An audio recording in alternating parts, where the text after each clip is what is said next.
Okay, welcome back to Supernova Labs. It's been a long time. I've been talking about space planes and trying to work out how to structure this in the UK. We've just come back from a trajectory event over in Wales, the end of the UK Space Agency Accelerator. Uh, yeah, managed to get special mention for being the glue and held everything together. It's been really nice. But yeah, space planes in the UK. I guess a lot of the conversations I've been having have been like, well, now there's no European launches across the entirety of Europe. Ariane 6 is delayed. Vega has lost its balls. And there's nothing really in the works other than like small sat launches that can launch from Europe, even if it would be over in New Guinea. So, how do we approach this then? Because I mean, there's clearly a problem here where there's all of these projects. Like I've seen Bristol space planes, I've seen Skylon, I've seen spaceplane projects in Europe that are just like struggling to get off the ground and really struggling to find funding. And it's like, how do you break that route that we're in? Because I mean, if there's money going, like hundreds of millions going to like Fugazi PPE scandals and all this kind of thing, like how do like genuine projects get access to this, and like why are they not getting access to this? What kind of networks do we need to push, and what kind of people do we need to find to drive this forwards? I've just been speaking to one of the guys from Reaction Engines, like safety and compliance side of things. He's just been laying out all the different places that things might work in the UK. So, like specifically, like we need to build a demonstrator that it needs to fly out of Prestwich or Machrihanish up in Scotland. You've got Saxavord, you've got Sutherland. And you've got Newquay spaceports. These are all the places that might want to develop something like this. Specifically, Machrihanish. Apparently, Reaction Engines and Skylon were working with quite closely to develop like hydrogen infrastructure and engine test stands, and put together a whole plan for this, but couldn't get the funding to carry it forwards. So that's one big piece that might fall into place, because I think one of the big things we need to be looking at with the Open Spaceplane project and our little aerospike engine is we're going to need to make it hydrogen and oxygen, and then when it's on orbit, make a water plasma engine. So it needs to be kind of those dual, like focus on those kind of dual use things and utilize the tanks both ways. Otherwise, we're focusing on going to Australia, right? So Australia has one of the big issues here in the UK is it's too populous to test anything. And going out to somewhere like Australia or to the desert in America, it seems like the right thing to do for, because I mean, you're not going to hurt anybody if things go wrong. So yeah, like one of the big issues here in the UK in terms of launch licensing, we're limited to 500 kilograms vertical launch, and in terms of drone regulations as well for testing space planes as well. So maybe going over to the States is a smarter way of doing this, although I'm not convinced,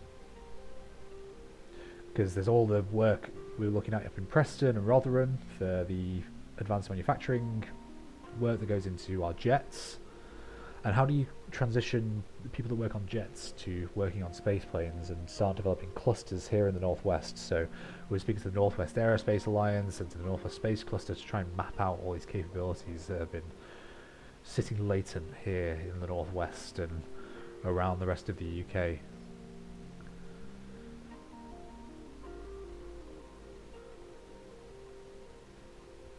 Funding's still a big issue.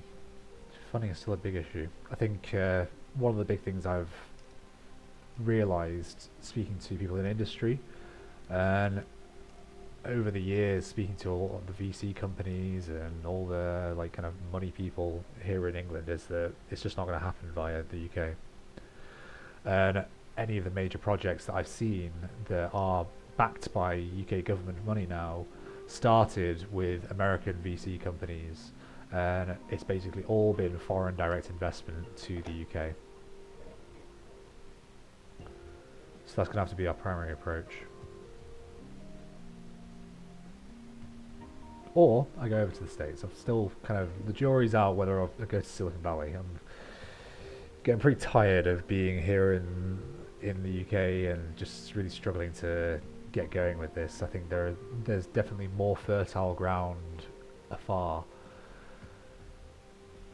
than struggling to build something here in the UK. I think I've suffered enough.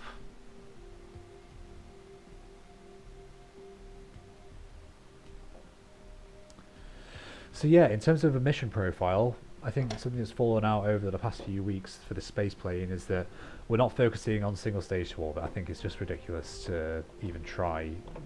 People are struggling to get rockets built, so I think trying to build a single stage to orbit is a fantasy. So building something that follows in Dream Chaser's footprints, following the way that they've engineered their designs, but I think focus more on in-space leisure craft and logistics. So there is an engine on a Dream Chaser style space plane in orbit, able to do transit between space stations, or like start at one space station and go out to go and collect debris, then come back in. Or even in the news recently, the regulators are speaking about an international space rescue service. So some kind of craft that could go out to fetch people from these crude space stations and deliver them safely back home. And this is the function of the space plane. I think a lot of people in spaceflight, they get very dug in about very particular architectures, like, oh, it needs to be a rocket, and oh no, you can't have wings on a rocket, you can't have a space plane. But the reality of being in space is that if something goes wrong and you need to deorbit, you need the means to land safely.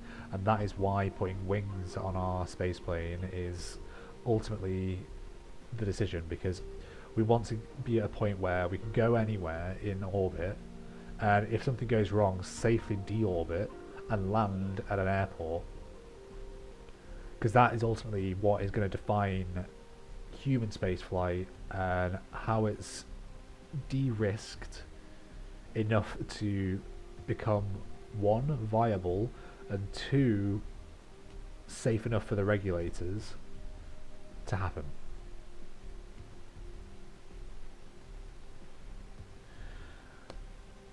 Now, as I've been saying for a long time, space planes, there's no market for them right now, other than ULA's, the Skunkworks spin out, Sierra Nevada.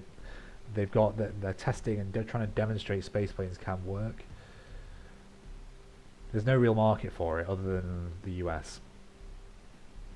So there's a lot of cultural work we need to do, and as I've been saying, we're talking about building this rocket engine first, building a racing league surrounding this rocket and space plane airframes, following on from the VTOL kind of racing leagues that Airspeed are looking at, towards building a world where people don't think about space as something secondary or supplemental to their life. It's something ingrained into their life, where having a spacesuit is as common as having a scuba diving suit or some other activity suit.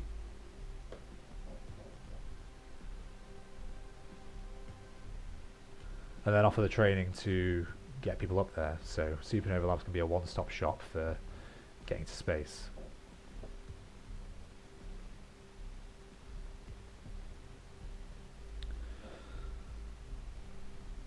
Yeah, it's interesting. Tricky. It's tricky, it's very tricky. And it's difficult to convince people that have been sold a dream over decades that they will get a chance to go to space, that have ultimately had their hopes dashed and have given up on that, to give space for that dream again. Because ultimately, if people don't believe that it's possible that we can build this, it will never be possible. And that's my role as the founder of Supernova Labs and the Open Spaceplane Project, is to convince you that building space planes and going to space is possible. And yeah, I mean, if you do watch these videos, if you do see my work and it does inspire you, like I would appreciate it if you told me. I think a lot of the time it kind of just goes. I don't really get much feedback from it, so I don't know whether it's working. I don't know whether it's moving along. I can kind of vibe it out from the way people are responding to what I'm building and developing. But I would appreciate more feedback. But anyway, with that, just want to give everybody an update about where we're at, what kind of things we're thinking about, and where we're going. Again, like, still not really sure whether like keep building things here in the UK or go over to America. I've not seen any very clear signals from either that it's what they want or it's the direction to go. I would love to go to Silicon Valley, but I can't afford to go right now. Without a funded project, it's just impossible.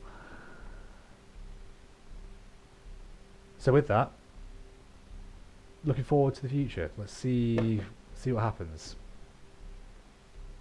Coming up to Christmas, so I'm winding down a little bit.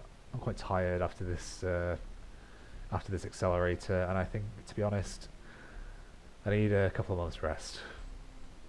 You can probably see it. I've got these bloody bags under my eyes now, so potentially an update in the new year.